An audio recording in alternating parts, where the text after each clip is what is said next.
సిద్దిపేట జిల్లా ముండ్రాయి గ్రామంలో పురాతన శ్రీ లక్ష్మీ నరసింహస్వామి ఆలయంలో శ్రావణ మాస వార్షికోత్సవాలు కళ్యాణ మహోత్సవం ఘనంగా జరిగాయి. ఈ సందర్భంగా గ్రామీణ యూత్ నాయకులు మరియు ప్రజాప్రతినిధుల ఆధ్వర్యంలో అన్నదాన కార్యక్రమాలు నిర్వహించారు.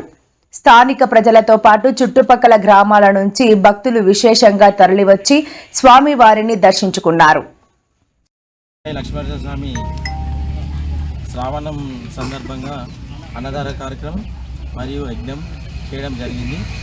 ఇలాంటి శ్రావణ మాసంలోనే మన లక్ష్మీనరసింహస్వామికి గుర్తుకొస్తున్నాయి, కానీ తర్వాత మళ్ళా క్రీడేసిన కూడా ఆనే ఉంటుంది. కాబట్టి మన ముండ్రాయి గ్రామ ప్రజలందరూ, యువత కానీ పెద్దలు అందరూ పట్టించుకొని ఈ గుడిని ఇంకా కొంచెం డెవలప్ చేయాలని మా వంతు సాయం మన యూత్ తరఫున కూడా తప్పకుండా ఉంటుంది. గవర్నమెంట్ నుంచి ఇంతవరకు మన గుట్టకు కానీ దాని చుట్టుపక్కల ఉన్న తీద్దామని చెప్పి అది ఎక్కడ వేసినది అక్కడనే ఉంటుంది. దాన్ని కూడా కొద్దిగా ముందు తీసుకెళ్ళి మళ్ళా శ్రావణం వరకు మన నరసింహస్వామి టెంపుల్ను ఇంకొద్దిగా డెవలప్ చేయాలని మన యువత కానీ పెద్దలు కానీ ఖచ్చితంగా దీన్ని ముందుకు నడిపించాలని కోరుతున్నాం.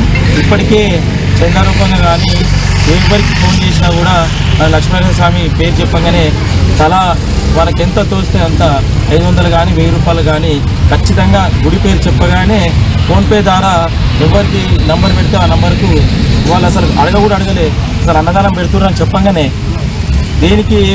దేనికి ఎక్కడ ఉన్నాయని చెప్పి అడగకుండానే హైదరాబాద్ వాళ్ళు కానీ మన చుట్టుపక్కల తెలిసిన వాళ్ళందరూ కానీ ఖచ్చితంగా 500 పైనే కానీ 500 పైన మన అమౌంట్ స్పెండ్ చేయడం జరిగింది.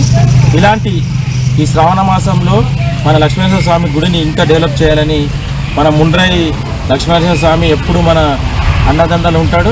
ఇప్పటికే వర్షాలు లేక రైతులందరూ ఆగమవుతారు.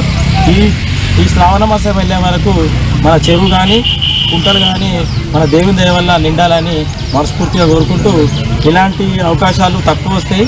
అందులో మన యువతకు చాలా వచ్చినాయి, కానీ ఎవరు కూడా వాళ్ళే చేస్తారులే వీళ్ళే చేస్తారు కాకుండా అందరూ ముందుండి ఇది మన ఒక్కరి ఇంటి పండుగ కాకుండా మన ముండ్రాయి గ్రామ ప్రజలందరి పండుగగా భావిస్తూ మళ్ళా ఏడాది వరకు మన నరసింహస్వామి దీవెన వల్ల మన ముండ్రాయి చాలా పాడి పంటలతో చెరువులు కుంటలు నిండి రైతుల కళ్ళల్లో సంతోషం నింపాలని ఆ దేవుణ్ణి మనస్ఫూర్తిగా కోరుకుంటూ ఈ అవకాశం ఇచ్చిన మన యువతకు కానీ మిగతా వాళ్ళందరికీ ధన్యవాదాలు. వార్డు మెంబర్లు మరి గ్రామ పెద్దలు ఇక్కడ యూత్ పెట్టిన సిట్టు పెట్టిన యూత్ మొత్తం మరి పవిత్రమైన లక్ష్మీనరసింహస్వామిని మనం చూడముందు ఇక యాక్సెప్ట్ వేయాల టైమే ఉంటుందని రాత్రికి చెప్తారు. మన చిన్న పెద్దలు ఉంటారు, మరి పిల్లలు అందరూ కలిసి భోజనాలు పెడతారు. ప్రతి సంవత్సరం 3 మాటల పెట్టడం జరుగుతుంది. మరి పవిత్రమైన దేవుడని పక్క పార్మగా కావచ్చు, రాజగోపేట కావచ్చు, ఎంకడపురం కావచ్చు, కొనేపేట కావచ్చు, మరి అన్ని గ్రామాల నుంచి ప్రతి వారం శ్రావణ మేళ దాకా ఇక్కడ పూజలు జరుగుతారు. నేడు అనగా 22 తారీఖు ఆగస్టు శ్రావణ మాసంలో ప్రతి ఏడు చేసినట్టుగానే ఈరోజు కూడా మా గ్రామంలో లక్ష్మీనరసింహస్వామి గుట్ట దగ్గర అన్నదాన కార్యక్రమం చేయడం జరిగింది. ఈ అన్నదానం చేయడానికి మా ఊరు గ్రామ ప్రజలు, భక్తులు, స్వామివారి భక్తులు ఎక్కడున్నా కానీ తమ వంతు సహాయంగా అనేక రకాల వస్త్రరూపేణ ధనరూపేణ సహాయం చేశారు. దీనికి గాను మేము అందరికి దాదాపు ఒక 1000 మందికి అన్నదానం చేయడం జరిగింది. అలాగే ఈరోజు స్వామివారి వార్షికోత్సవం సందర్భంగా మీద యజ్ఞం చేసి ప్రత్యేక పూజలు నిర్వహించడం జరిగింది.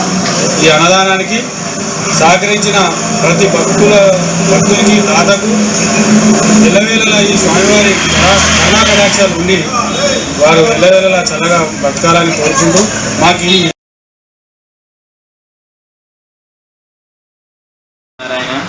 ముండ్రాయి లక్ష్మీనరసింహస్వామి దేవాలయము, సిద్దిపేట డిస్టిక్, మంగనూరు మండల్. ఇక్కడ ప్రతి సంవత్సరము శ్రావణ మాసము అంగరంగ వైభవంగా ఎన్నో పూజలు, యజ్ఞాలు, అభిషేకాలు జరుగుతూ ఉంటాయి. అనేక గ్రామాల నుంచి ప్రజలు, పెద్ద పెద్ద పట్టణాల నుంచి కూడా వచ్చి ఎందరో మంది భక్తితో ఇక్కడ మొక్కులు చెల్లిస్తూ ఉంటారు. వారు కోరుకున్న కోరుకున్న కోరికలన్నీ తప్పకుండా నెరవేరుస్తాడు.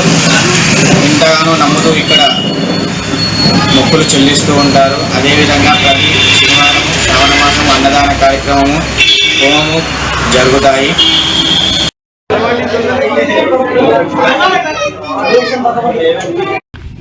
ముండ్రాయి లక్ష్మీనరసింహస్వామి